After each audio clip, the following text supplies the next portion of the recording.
Mado vit dans le quartier de Kamalondo, à Lubumbashi. Une zone où la poussière ne se lève plus, elle flotte. Où les enfants jouent au ballon pieds nus. Où les tôles grincent au vent. Où la nuit avale la lumière avant même qu'elle ne s'allume. Sa maison est minuscule. 2 murs fissurés, un toit qui fuit, une porte en fer rouillée. À l'intérieur, 2 marmites cabossées, une bassine et un petit lit en bois sur lequel dorment ses 2 enfants, Hassan et Grace. Mado, elle, dort sur un tapis tissé à même le sol. Chaque matin, avant même que le soleil ne sorte, elle prépare sa pâte. Elle fait chauffer l'huile dans une vieille casserole noire, souffle dessus pour éviter que la flamme du charbon ne s'éteigne. Elle vend des beignets, des micatés pour quelques billets. Souvent, elle rentre avec à peine de quoi acheter un peu de farine. Parfois, rien du tout. Mais ce soir-là, il pleut. Une pluie lourde, sale, qui frappe les tôles comme si le ciel lui-même voulait la tester. L'eau s'infiltre par les fissures du toit. Les enfants dorment recroquevillés, leur ventre vide. Mado, elle, fixe une petite bougie posée sur une boîte de lait vide. C'est la dernière. Le dernier reste de lumière dans cette maison où même l'espoir semble fatigué. Elle murmure doucement « Seigneur, pourquoi tu m'oublies comme ça? Qu'est-ce que j'ai fait? Je ne demande pas la richesse, juste de quoi nourrir mes enfants. » La flamme vacille. Elle souffle un peu, pensant que le vent s'infiltre. Mais non, la flamme danse comme si elle voulait lui répondre. Pendant un instant, Mado croit entendre un murmure, doux mais net. « Allume-moi chaque soir, à la même heure, et ton vœu sera exaucé. » Elle sursaute. Regarde autour d'elle, personne. Les enfants dorment toujours, le vent siffle dehors. Elle rit nerveusement. « Je deviens folle maintenant. » Mais la flamme reste stable, droite, comme si elle la fixait. Puis, lentement, sans souffle ni vent, elle s'éteint d'un coup. Mado reste immobile, le cœur battant. Dans le noir complet, elle sent son corps trembler. Elle ferme les yeux et murmure « Demain, je vais l'allumer. » Juste pour voir. Le lendemain, la pluie s'est calmée. Le ciel est gris. Elle sort avec son plateau de beignets comme d'habitude. Mais quelque chose change. Ce jour-là, les gens s'arrêtent plus nombreux que d'habitude. Une dame qu'elle n'a jamais vue lui achète tout son stock en une fois. « C'est pour un baptême », dit-elle avec un sourire. Mado n'y croit pas. Tout vendu avant 10 heures. En rentrant chez elle, elle trouve sur le pas de sa porte un petit sac en plastique noir. À l'intérieur, des billets. Pas une fortune, mais assez pour racheter de la farine pour plusieurs jours. Elle regarde le ciel, hésite. C'est pas possible. C'est une coïncidence. Le soir, quand le soleil tombe derrière les collines rouges, elle rallume la bougie. Même boîte, même heure. La flamme s'élève, droite, tranquille. La flamme danse doucement. La pièce semble plus chaude, presque vivante. Mado s'assoit à côté, les genoux contre la poitrine. Elle la regarde, fascinée, comme si ce petit feu respirait avec elle. Ses enfants dorment paisiblement, un sourire léger sur les lèvres. C'est la première fois depuis longtemps qu'ils s'endorment le ventre plein. Un souffle passe. La flamme vacille, puis s'incline vers elle. « Allume-moi chaque soir, et tout ce que tu perdras te sera rendu. » La voix est claire cette fois. Ni rêve, ni imagination. Mado tremble. Elle voudrait répondre, mais aucun son ne sort. Elle éteint la flamme, se glisse sous sa couverture et reste éveillée toute la nuit, le cœur battant. Les jours passent. Et chaque jour, une chose étrange se produit. Un client inattendu, une aide soudaine, un voisin qui lui offre du charbon, une cliente qui double la commande. Peu à peu, sa petite table de vente devient un attroupement quotidien. On l'appelle désormais Mado la chanceuse. Mais le soir, à la même heure, elle continue d'allumer la bougie. Toujours sur la même boîte de lait vide. Chaque fois, la flamme brûle un peu plus vite. Chaque fois, elle se sent plus légère, comme si quelque chose se détachait d'elle. Un soir, son fils Hassan lui demande « Maman, pourquoi tu parles à la lumière ?» Elle reste figée. « Je ne parle pas, mon fils. Je prie. » Il hoche la tête et s'endort. Les semaines passent. La misère semble reculer. Mado s'achète enfin un petit réchaud neuf, un pagne propre, un collier en perles bon marché. Elle sourit plus souvent, mais quelque chose dans son regard change. Un éclat nouveau, un mélange de peur et de fascination.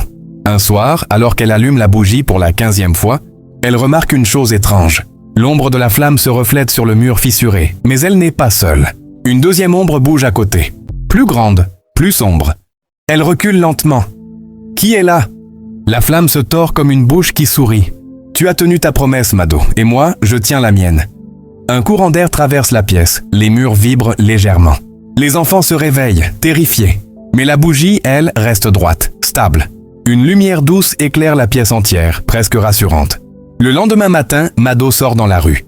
Tout le quartier semble la regarder différemment. Certains la saluent avec respect, d'autres la dévisagent avec méfiance. Une voisine chuchote. Depuis qu'elle parle à la bougie, tout ce qu'elle touche se vend.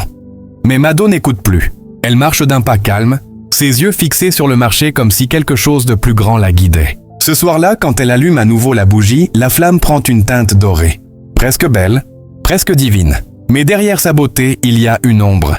Quelque chose de silencieux qui attend. Les jours se transforment en semaines. Le nom de Mado circule dans tout le quartier. Les gens viennent de plus en plus nombreux lui acheter ses beignets, non plus pour leur goût, mais pour la chance qu'ils croient qu'elle porte. Les micatés de Mado, ça attire la bénédiction, disent-ils. Et étrangement, ceux qui lui achètent semblent tous connaître un petit coup de chance après. Un jour, un commerçant bien habillé s'arrête devant sa table. Il la regarde avec curiosité. « Madame, vous avez un bon flair. Vous devriez ouvrir votre propre boutique. » Elle rit nerveusement. « Moi, une boutique ? Pourquoi pas ?» dit-il en lui tendant une carte. Un prêteur. Cette nuit-là, Mado allume la bougie. La flamme brille plus haut que d'habitude, presque jusqu'au plafond. « Tu veux une boutique ?» murmure la voix dans la flamme. « Oui, mais je ne veux pas de problème. Chaque don a un prix. Es-tu prête à payer le tien ?» Mado ferme les yeux. « Si c'est pour mes enfants, oui. » Le lendemain, le prêteur revient avec un grand sourire. « Bonne nouvelle. J'ai trouvé un local pour toi. Pas besoin de payer tout de suite. » Mado n'en revient pas. Une boutique, à elle seule. Les murs sont encore nus, mais pour elle, c'est un palais. Elle accroche une pancarte écrite à la main. « Beignet Mado, la lumière du matin. » Tout s'enchaîne vite. Les clients affluent, les ventes explosent. Des journalistes locaux viennent la filmer. On parle d'elle à la radio, la femme que Dieu a bénie. Mais chaque soir, Mado n'oublie pas la bougie. Toujours à la même heure. Et chaque fois, elle sent quelque chose partir en elle. Un souvenir, un rêve, une sensation. Un soir, elle regarde ses mains. Elle tremble sans raison. Ses ongles deviennent plus pâles. Sa peau plus froide. Sa fille grasse tombe malade soudainement. Rien de grave, disent les médecins, mais la petite tousse sans arrêt. Mado prie, supplie, allume la bougie. La voix revient. Ne t'inquiète pas. Elle guérira. Mais n'oublie pas d'allumer la flamme. Grace guérit le lendemain. Mado pleure de joie. Mais en essuyant les larmes de sa fille, elle remarque une chose étrange. Une petite cicatrice ronde sur son bras, à l'endroit exact où la cire avait coulé la veille. Le lendemain, elle essaye de ne pas allumer la bougie, juste pour voir, pour se prouver que ce n'est pas la flamme qui commande sa vie. Mais à la tombée de la nuit, une peur l'envahit. Un froid inexplicable dans la pièce. Son cœur bat plus fort. Le vent souffle à travers les fissures comme un cri. Elle cède. Elle craque une allumette. La bougie s'allume et aussitôt la chaleur revient. La flamme semble sourire. Tu vois, tu ne peux plus t'en passer. Cette nuit-là, elle rêve. Elle se voit dans une grande maison vêtue d'un pagne neuf, des clients qui font la queue, des employés qui rient. Mais au fond de la pièce, une silhouette sans visage tient la bougie et lui murmure « Tant que tu m'allumes, tu brilles. Mais le jour où tu m'éteins, tu t'éteins aussi. » Elle se réveille en sueur, le souffle court. Le jour commence. Et dans sa boutique, un homme l'attend déjà. Costume blanc, sourire calme. « Madame Mado, je suis envoyé d'une entreprise. Nous voulons investir dans votre marque. » Elle reste figée. Ce rêve, cette promesse, tout devient réel. Mais derrière la flamme, dans le silence de la nuit à venir, quelque chose observe. Quelque chose attend son heure. Les jours deviennent lumineux. Mado n'est plus la vendeuse qu'on ignorait dans les rues poussiéreuses. Sa boutique attire les foules. Des chauffeurs garent leurs voitures devant chez elle. Des femmes bien habillées commandent par dizaines. Même des pasteurs viennent bénir ses beignets avant de les manger. Les gens la regardent comme une femme bénie. Mais Mado sait que cette bénédiction a une odeur étrange. Une odeur de cire brûlée. Chaque soir, à 21h précise, elle ferme la porte de sa boutique. Elle éteint les lampes électriques, allume la bougie. La flamme dorée se dresse, tranquille, comme un roi sur son trône. Et chaque soir, la voix revient, plus douce, plus intime. « Tu vois, Mado ? Tu avais juste besoin de croire. Maintenant, tu n'as plus à souffrir. Mais, pourquoi moi ? Parce que tu as eu la foi que les autres ont perdue. » Elle baisse la tête. « Et si je n'allume plus ? Si j'arrête ? Alors tout s'arrête. » Mado ferme les yeux, bouleversée. Elle pense à ses enfants, à la petite Grace qui court maintenant dans la boutique, en riant, au sourire fier d'Hassan quand il dit à l'école « Ma mère, c'est la meilleure boulangère de la ville. » Elle n'a pas le droit d'arrêter. Mais au fil des semaines, d'autres choses étranges commencent à se produire. La cire qui coule de la bougie ne durcit jamais. Elle s'évapore, laissant une tache sombre sur le sol, comme une brûlure. Et parfois, la flamme prend la forme d'un visage. Un visage qu'elle ne connaît pas. Ou peut-être qu'elle commence à reconnaître. Une nuit, alors qu'elle prie, un bruit sourd retentit dans la boutique. Un cadre tombe. C'est la photo de son mari, mort depuis 3 ans. Elle la ramasse, les mains tremblantes. Et sur le verre fendu, un mot apparaît lentement, tracé dans la poussière. Merci pour le prix. Mado recule, le souffle coupé. Non, non, je ne voulais pas ça. La flamme vacille violemment, comme agitée de colère. Tu as dit oui, Mado. Tu as dit, si c'est pour mes enfants, je suis prête. Alors tu as payé. C'est tout. Elle s'effondre au sol, pleure, crie. Mais quand elle relève les yeux, la flamme est redevenue calme, presque douce, comme si rien ne s'était passé. Le lendemain, elle n'en parle à personne, pas même à ses enfants. Mais à partir de ce jour, elle commence à dépérir. Ses yeux se creusent, sa peau se pâlit. Elle travaille, rit encore, sourit aux clients, mais à l'intérieur d'elle, quelque chose se vide. Chaque soir, elle se dit « Ce soir, je ne l'allume pas. C'est fini. » Mais au moment où le soleil se couche, la peur la ronge, plus forte que la faim, plus forte que tout. Alors elle craque une allumette, les mains tremblantes, et la flamme renaît. Un soir, Hassan entre dans la pièce. « Maman, pourquoi tu pleures quand tu regardes le feu ?» Elle reste silencieuse. « C'est rien, mon fils. C'est juste la lumière qui pique les yeux. » Il la regarde longtemps, inquiet, puis va se coucher. Et Mado reste seul, face à cette flamme qui brûle sa vie goutte à goutte. Dehors, la ville s'endort, mais dans sa boutique, la lumière ne faiblit jamais. Et si quelqu'un passait la nuit dans la rue, il jurerait avoir vu, derrière la vitre, une silhouette assise en face d'une autre, comme si Mado ne priait plus seul. La nuit est lourde. Pas un bruit dehors, pas même le vent. Dans la petite maison de Mado, la bougie brûle seule, sa flamme presque blanche. Elle éclaire les murs craquelés, les visages endormis de ses enfants, et le regard fixe de Mado. Elle n'a pas dormi depuis 3 jours. Depuis que ce mot est apparu sur la photo de son mari, elle ne trouve plus la paix. Chaque fois qu'elle ferme les yeux, elle le voit. Son visage, ses mains, son rire. Et la voix qui murmure « Tu as dit oui ». Mado a tout tenté. Prier, brûler de l'encens, cacher la bougie dans un pot.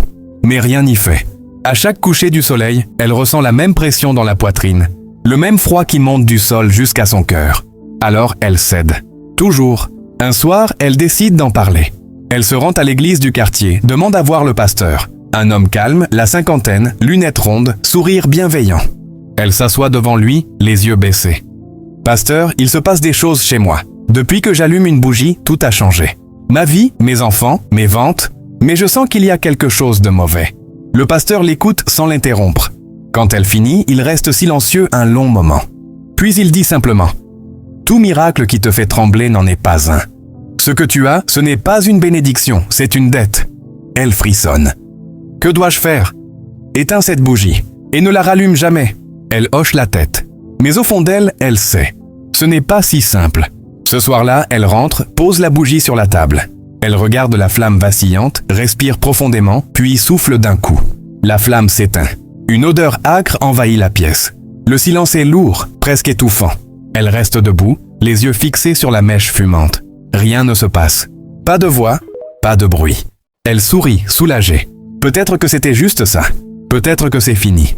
Mais quelques minutes plus tard, un cri résonne dans la chambre des enfants. Grace hurle, les yeux ouverts, le corps figé. Mado accourt, affolée. Sa fille tremble, sa peau brûlante. « Maman, le feu! Il est dans mes rêves. Il veut entrer dans moi. » Mado la serre fort contre elle, en larmes. « Non, ma fille, c'est fini, je te promets, c'est fini. » Mais sur la table, dans la pièce voisine, la bougie s'est rallumée toute seule. Une flamme haute, immobile. Et cette fois, la voix ne murmure plus. Elle tonne. « Tu as rompu le pacte, Mado. » Les murs tremblent, les vitres se fendent, les enfants crient. La flamme devient rouge, puis noire, aspirant la lumière autour d'elle. Mado tombe à genoux, supplie. « Pardon, pardon, je ne voulais pas. Reprends tout, mais laisse mes enfants. » Le feu s'élève comme une tornade, monte jusqu'au plafond, puis s'éteint d'un coup. Silence. Mado halète. Grace respire à nouveau. La maison est noire, mais calme. Elle serre ses enfants dans ses bras. Et cette fois, elle ne pleure pas. Son visage est vide. Le lendemain, elle ferme sa boutique. Sans un mot. Les voisins chuchotent, les clients attendent, mais Mado ne sort plus. Le soir, elle regarde la bougie éteinte sur la table. La cire a durci, mais au centre, un symbole est gravé, une flamme minuscule enfermée dans un cercle. Elle comprend. Ce qu'elle croyait un miracle n'était qu'un piège. Et chaque lumière a son ombre. Elle prend une boîte d'allumettes, la regarde longuement, puis la jette dans le feu du charbon. Elle ferme les yeux, respire profondément. Plus jamais, mais dans le silence, quelque part au fond d'elle, elle sent encore la chaleur de la flamme. comme si le pacte dormait. En attendant qu'on le réveille, le temps passe. Les semaines deviennent des mois. Et Mado ne rallume plus jamais la bougie. La boutique reste fermée. La poussière recouvre l'enseigne. Les vitres se fendent, les gens oublient peu à peu. Certains disent qu'elle a perdu la tête. D'autres qu'elle a tout vendu pour partir vivre ailleurs. Mais Mado est toujours là, dans sa maison. Vivante, calme. Elle a recommencé à vendre, comme avant. Un petit plateau, quelques beignets, une bassine de farine, un charbon qui peine à brûler. Chaque matin, elle s'installe au même coin de rue, sous le même arbre. Et chaque soir, elle rentre avec quelques billets, rien de plus. Mais cette fois, elle sourit. Un sourire vrai, fatigué mais libre. Un jour, un jeune homme s'approche d'elle. Bien habillé, téléphone à la main, regard curieux. « C'est toi, Mado la chanceuse ? Celle de la radio ?» Elle sourit doucement. « C'était moi. Maintenant, je suis juste Mado. » Il la regarde, intrigué. « Pourquoi t'as arrêté ? Tu pouvais devenir riche. » Elle secoue la tête. « Parce qu'il y a des lumières qui ne réchauffent pas, mon fils. » Elle brûle. Le jeune homme reste silencieux. Il ne comprend pas, mais son regard change. Il achète un beignet, la salue et s'en va. Le soir, en rentrant chez elle, Mado trouve Grace en train de jouer avec une bougie. Une simple bougie blanche. Elle sourit tendrement, s'approche et la lui retire des mains. « Non, ma fille. La lumière, c'est pas ça. »« Alors c'est quoi, maman ?» Mado la regarde longtemps, puis désigne son cœur. « C'est ce que tu fais pour les autres, même quand personne ne te voit. » Grace hoche la tête. Elle ne comprend pas tout, mais elle sent que c'est important. Elle serre sa mère dans ses bras. Cette nuit-là, Mado s'assoit sur le sol, ferme les yeux et prie. Pas pour avoir, pour remercier. Et pendant qu'elle murmure ces mots simples, une faible lueur se forme dans la pièce. Pas celle d'une bougie, ni d'un feu. Une lumière douce, intérieure. Celle qu'on ne peut ni acheter ni allumer. Le vent souffle dehors. Le toit grince. Mais Mado n'a plus peur. Elle regarde vers le ciel et murmure. Si j'ai vu cette flamme, c'était pour apprendre à ne plus en dépendre. Elle se lève, va border ses enfants, puis s'allonge sur le tapis. La nuit est calme. Et cette fois, aucune voix ne lui parle. Aucun murmure. Rien que le silence. Un silence paisible. Mais au petit matin, quand le soleil perce à travers les fissures du mur, une chose étrange apparaît sur la table. Là où la bougie reposait autrefois, il n'y a plus de cire. Juste une phrase gravée dans le bois. La vraie lumière ne se marchande pas. Mado sourit. Elle comprend enfin. Elle sort, prend son plateau et marche lentement vers le marché. Le monde continue. Mais dans ses yeux, une nouvelle flamme brille, invisible, éternelle. Et toi, si une voix te promettait tout ce que tu désires, en échange d'un peu de ton âme, est-ce que tu allumerais la bougie ? Merci d'avoir suivi l'histoire du début jusqu'à la fin. N'oubliez pas de laisser un like et de vous abonner pour ne pas rater les prochaines histoires. Merci, je vous aime beaucoup.